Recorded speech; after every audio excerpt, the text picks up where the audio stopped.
Sí, bueno, nosotros tenemos que recordar, por ejemplo, que el ataque se fraguó desde el escenario internacional en connivencia con algunas organizaciones del país. Y bueno, recordamos perfectamente el informe Democracia y Derechos Humanos, algunos informes de organizaciones no gubernamentales internacionales, donde en el marco muy cercano siempre a procesos electorales, se confeccionaba y prácticamente se forjaba una matriz de opinión alrededor de algunos hechos aislados y, por supuesto, hechos relacionados con conductas delictivas dentro de nuestro Código Penal. Pues allí jugó un papel muy fundamental la Comisión Interamericana de Derechos Humanos en su oportunidad, que inclusive hizo el anuncio con un año de antelación de que iba a emanar estos informes, y cuando uno revisaba los informes era información que no se había dado cuando ellos habían anunciado la confección de estos informes. Estos informes siempre tuvieron una connotación para generar un cambio de comportamiento electoral. Siempre se presentaban con un par de semanas en eventos de elecciones de diputados, en eventos de elecciones presidenciales y, bueno, matrices, criminalización de la protesta. Y respeto a los derechos civiles y políticos en su mayoría, el tema, por ejemplo, de las inhabilitaciones políticas, que fueron algunos de los aspectos que se trabajaron con más fuerza y que formaban parte, bueno, de distintas luchas. Por ejemplo, el tema de las inhabilitaciones, de la lucha contra la corrupción, que es una lucha que tiene ya su trayectoria en nuestro país. Y bueno, ahora que nosotros podemos recoger un saldo, y también hablando en el lenguaje internacional, para no decir que nosotros mismos, como dice el refrán, que cada pulpero alaba su queso, nosotros tenemos reconocimientos internacionales de saltos cualitativos y cuantitativos en el alcance de las metas en materia de derechos humanos.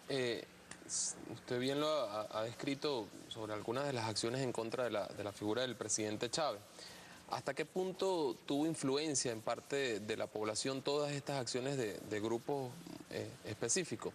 Porque uno solía ver, por ejemplo, en los momentos tal vez más críticos que vivió la República en los últimos años, golpe de Estado del 2002, el paro petrolero de ese mismo año 2003, situaciones de alguna protesta, algunas personas que salían a las calles a manifestar y directamente señalaban al presidente Hugo Chávez, tal vez porque un altercado con algún funcionario policial o algún guardia nacional. Eran cosas que recurrentemente nos acostumbramos, lamentablemente, a ver los venezolanos a través de los medios de comunicación, expresiones de odio directamente hacia la figura del presidente. ¿Hasta qué punto caló eso en parte de la población? Lamentablemente un sector fue vulnerable a este mensaje, se personalizó en la figura del presidente estos ataques y, bueno, se generó un impacto psicológico que en los próximos tiempos nosotros pudiéramos estudiar hasta qué punto se afectó a la población.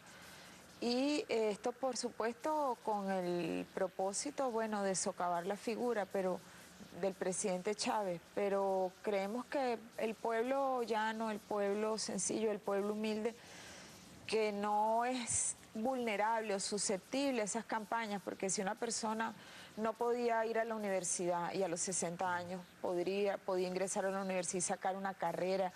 Yo fui madrina de una promoción en Yaracuy y yo le entregué el título a personas que estuvieron en servicio jurídico de 70 años, por ejemplo.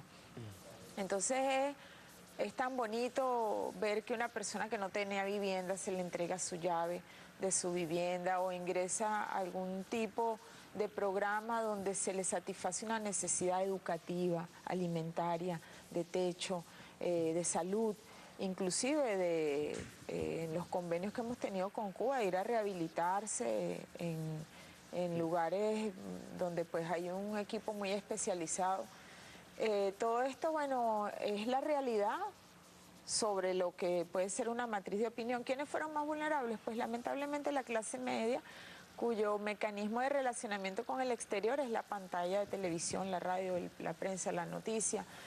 Y bueno, allí hay que hacer un mensaje muy sólido, muy claro, para poder llevar el mensaje de realmente lo que han sido los logros en un tiempo muy corto, porque decía el ministro que la progresividad de los derechos humanos se ha vuelto parte del paisaje.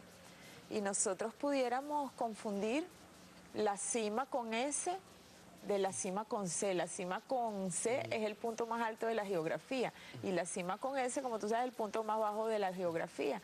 Entonces no podemos confundir esas dos cimas. Parece que siempre hubieran estado allí los derechos, parece que la mujer siempre hubiera ocupado posiciones de responsabilidad, parece que siempre hubiéramos tenido la posibilidad, como ahorita lo vemos, de salir a la calle y decir lo que no nos gusta. No, aquí hubo mucha represión, aquí la Defensoría del Pueblo ha hecho un trabajo de documentación de lo que fueron las políticas de Estado, es decir, una línea de actuación de los cuerpos uniformados del Estado para callar, para reprimir y para arrinconar al pueblo.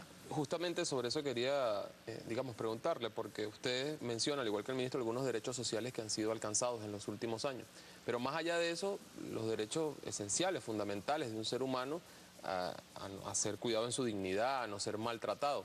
Respecto al trato que hoy tienen los cuerpos de seguridad del Estado venezolano con la población, ese relacionamiento autoridad-población, respecto a lo que se daba aquí antes de 1999, las formas de tratar a la gente por parte del mismo Estado, ¿en qué medida ha cambiado? Bueno, nosotros no podemos decir que hemos llegado a un nivel de perfección porque se presentan siempre desviaciones. Lo que queremos diferenciar entre el pasado y el presente es cuando esto formaba parte de una política de Estado. Nosotros hemos documentado, por ejemplo, en algunas publicaciones nuestras, la política masiva de desalojos, donde la Guardia Nacional salía a aplastar y arrasar un barrio completo, porque estaba asentado en sectores como Nueva Tacagua, Guarena, en fin, y no había una política de vivienda, aquí se derribaban edificios con las personas adentro, sin una mediación, sin un diálogo. Aquí hubo una política sostenida de persecución, tortura y desaparición física de dirigentes de izquierda. Es decir, que no pudiéramos nosotros pensar que eso es ni remotamente parecido a lo que tenemos hoy. Hoy tenemos una política de respeto al pensamiento, a la dignidad, al libre desenvolvimiento de la personalidad. Y cuando un funcionario uniformado del Estado ha cometido un exceso, las autoridades inmediatamente han actuado y, por ejemplo, en casos que lamentablemente hemos tenido que ver en algunas actuaciones desviadas, bueno, se ha actuado la justicia, se han imputado las personas responsables. ¿Cuándo podemos hablar de violación de derechos humanos?